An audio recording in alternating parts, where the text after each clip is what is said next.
Hello दोस्तों, आप सभी का मेरे YouTube चैनल में स्वागत है। आज हम पढ़ेंगे अध्याय 9 धातु एवं धातु कर्म मेटल्स एंड मेटलर्जी का लेक्चर 2, जिसमें आज का हमारा टॉपिक है धातुओं के रासायनिक गुणधर्म, chemical properties of metals. Okay, तो हम लोग धातु के रासायनिक गुणधर्म, केमिकल प्रॉपर्टीज ऑफ मेटल्स के बारे में जानेंगे कि धातु के रासायनिक गुण क्या होता है। ओके, जैसे कि हम लोगों ने पिछले लेक्चर में फिजिकल प्रॉपर्टीज भौतिक गुण के बारे में जाना था। भौतिक गुण क्या होता है? तो किसी पदार्थ के आकार, रंग और अवस्था, ये सभी गुण उसके भौतिक गुण होते हैं। ओके, तो किसी पदार्थ के आकार, आमाप या साइज, रंग और अवस्था, ये सभी उसके क्या होता है? भौतिक गुण होते हैं। ओके, तो ठीक इसी प्रकार जो रासायनिक गुण या केमिकल प्रॉपर्टीज ठीक भौतिक गुण के विपरीत होता है, तो रासायनिक गुण या केमिकल प्रॉपर्टीज क्या होता है?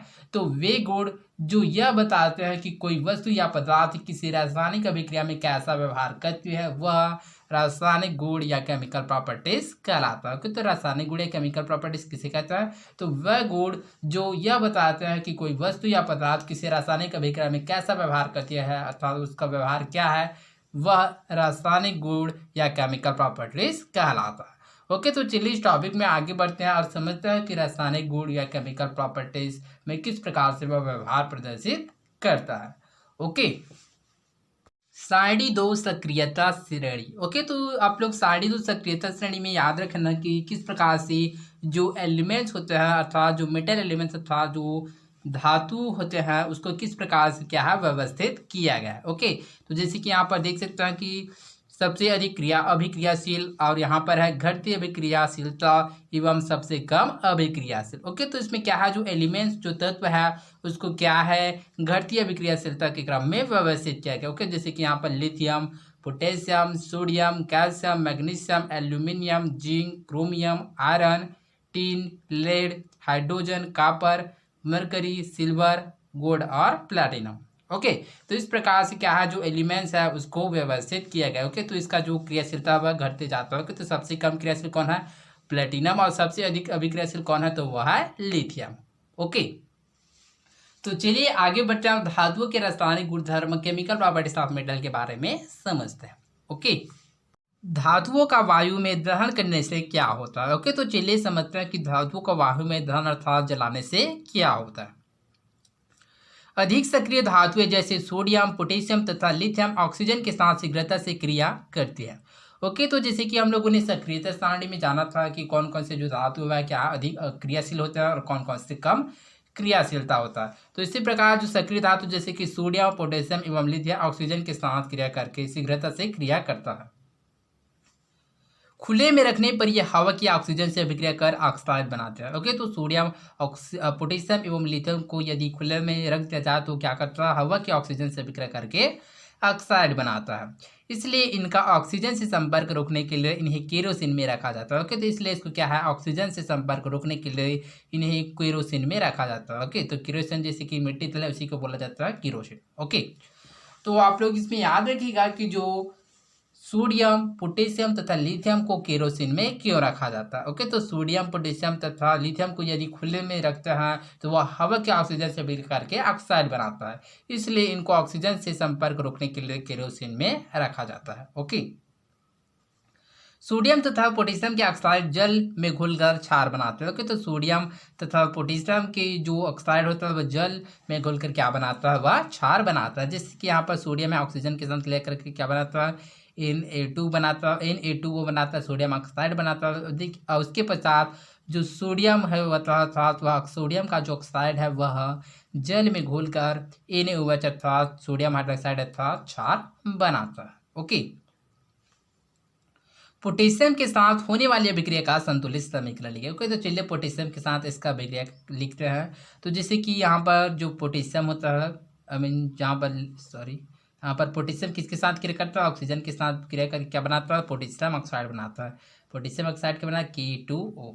क्योंकि यहाँ पर एक ही पोटेशियम है। ओके, तो चलिए इसको संतुलित करते तो यहाँ पर क्या लेते हैं हम लोग, ऑक्सीजन की संख्या कितना है, यहाँ पर 2 है किंतु यहाँ पर 1 है, तो इस वजह से हम यहाँ पर क्या है 4 की लेते हैं, 4 पोटेशियम लेते हैं। तो इस प्रकार से क्या होता है, 2K2O होता है, अर्थात 2 दूनी 4 पोटेशियम प्लस 2 ऑक्सीजन। ओके, तो इस प्रकार से 2K2O अर्थात या फिर K2 बस लिख सकते हैं हम लोग किसके साथ, वाटर के साथ क्रिया करवाते हैं तो हमको KOH पोटेशियम हाइड्रोक्साइड 2KOH प्राप्त होता है। ओके, तो अभिक्रिया जैसे कि आप लोग सोडियम के साथ कराएं वैसी है, जैसे कि पोटेशियम है। ओके, तो पोटेशियम ऑक्सीजन के साथ क्रिया करके पोटेशियम ऑक्साइड बनाता है। पोटेशियम ऑक्साइड क्या है, जल के साथ क्रिया करके 2KOH अर्थात क्षार बनाता है। ओके, तो पोटेशियम हाइड्रोक्साइड क्या होता है, क्षार होता है। हम जानते हैं कि कुछ हम सक्रिय धातु जैसे मैग्नीशियम हवा की ऑक्सीजन के साथ धीरे धीरे क्रिया करते हैं। ओके, तो जैसे कि कुछ कम सक्रिय धातु जैसे कि मैग्नीशियम। ओके, तो मैग्नीशियम क्या करता है, हवा की ऑक्सीजन के साथ धीरे धीरे क्रिया करता है तथा गर्म करने पर सफेद लौ के साथ तेजी से जलते हैं। ओके, तो इसको गर्म करने पर क्या है, सफेद लौ के साथ तेजी के साथ जलता है।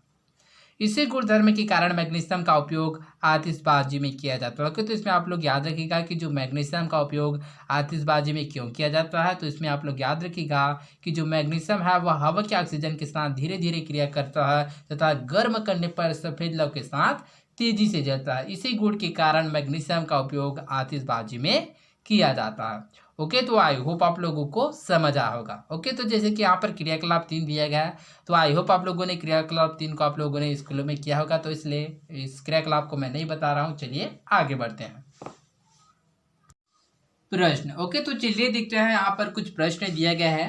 तो पहला, हवा में खुला छोड़ने पर धातु की चमक कम क्यों हो जाती है। ओके, तो हवा में खुला छोड़ने पर धातु की चमक कम क्यों हो जाती है, तो चलिए इसको समझते हैं। ओके, तो हवा में खुला छोड़ने पर कुछ धातु की पृष्ठ पर ऑक्साइड की परत बन जाता है, जिसके कारण उसकी चमक क्या होता है, दिखाई नहीं देता या चमक कम हो जाता है। ओके, तो हवा में खुला छोड़ने पर धातु की चमक कम होने का कारण क्या है, तो इसका कारण यह है क्योंकि हवा में उपस्थित जो ऑक्सीजन गैस होता है क्या मेटल अर्थात धातु के साथ क्या करता है, क्रिया करके ऑक्साइड की परत बना देता है, जिसके कारण उसकी जो चमक होता है वह दिखाई नहीं देता है या फिर उसका जो चमक होता है वह कम हो जाता है। ओके, दूसरा, सोना और प्लेटिनम का उपयोग गहने बनाने में क्यों किया जाता है। तो सोना और प्लेटिनम का उपयोग गहने बनाने में इसलिए किया जाता है क्योंकि सोना चांदी जो सोना और प्लेटिनम होता है, इन धातुओं की क्रियाशीलता सबसे कम होती है तथा ये प्रकृति में शुद्ध रूप में पाया जाते हैं तथा यह स्वतंत्र अवस्था में पाया जाता है, जिसके कारण इसका उपयोग गहने बनाने में किया जाता है। ओके, तो सोना और प्लेटिनम का उपयोग गहने बनाने में क्यों किया जाता है, तो उसमें आप लोग याद रखिएगा कि यहाँ क्या इसका जो एलिमेंट है सोना और एलिमेंट, इसके जो क्रियाशीलता होता है वह सबसे कम होता है और एवं प्रकृति में शुद्ध अवस्था में पाया जाता है, जिसके कारण इसका उपयोग गहने बनाने के लिए किया जाता है। ओके, इसके साथ ही आप लोग चांदी को भी याद रखिएगा, चांदी अथवा सिल्वर, इसका भी उपयोग क्या किया, गहने बनाने में किया जाता है। अथवा जो सोना प्लेटिनम और जो चांदी होता है ये इसकी जो क्रियाशीलता होता है वह सबसे कम होता है तथा ये प्रकृति में शुद्ध अवस्था में पाया जाता है और यह स्वतंत्र अवस्था में पाया जाता है, जिसके कारण इसका उपयोग गहने बनाने के लिए किया जाता है।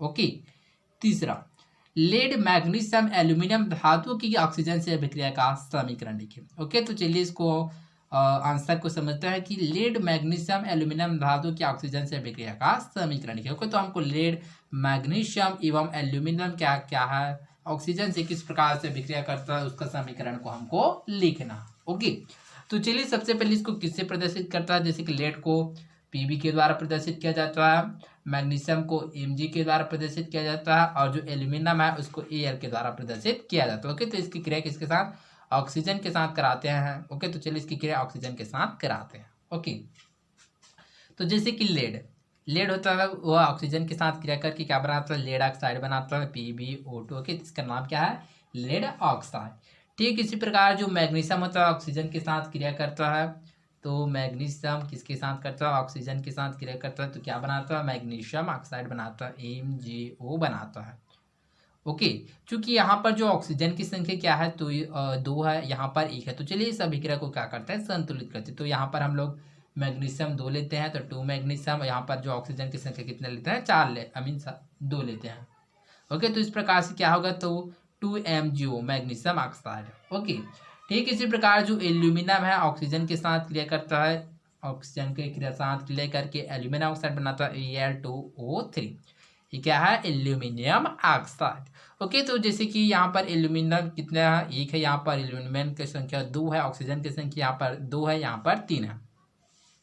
तो चलिए इस अभिक्रिया को हम लोग क्या करते हैं, संतुलित करते हैं। ओके, तो यहाँ पर एल्यूमिनियम की संख्या कितना है, 2 है, तो चलिए यहाँ पर संतुलित करते हैं। तो यहाँ पर हम लोग 4 एल्यूमिनियम लेते हैं और यहाँ पर 3 O2 अर्थात 6 ऑक्सीजन लेते हैं। ओके, तो इस प्रकार से हम इसको 2 दूनी 4 कितना है, हमें जो एल्यूमिनियम की संख्या कितना है तो वह है 4 है। तो यहाँ पर 2 कॉमन लेते हैं तो 2 दूनी 4 एल्यूमिनियम हुआ और ऑक्सीजन की संख्या कितना है 3 और 2 6, 3 दूनी 4 अर्थात 3 और 2 3 गुणी 2 अर्थात 6। अर्थात इस प्रकार से हम लोग अभिक्रिया को संतुलित कर सकते हैं। ओके, तो आई होप आप लोगों को समझ आया होगा कि इस क्वेश्चन का। ओके, तो लेड मैग्नीशियम एल्यूमिनियम धातु की ऑक्सीजन से अभिक्रिया का समीकरण लिखे।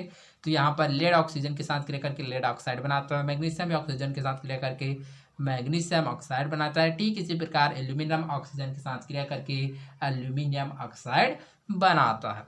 ओके, तो आई होप आप लोगों को समझ आया होगा। तो आज के लिए बस इतना ही, मिलते हैं अगले वीडियो में। धन्यवाद।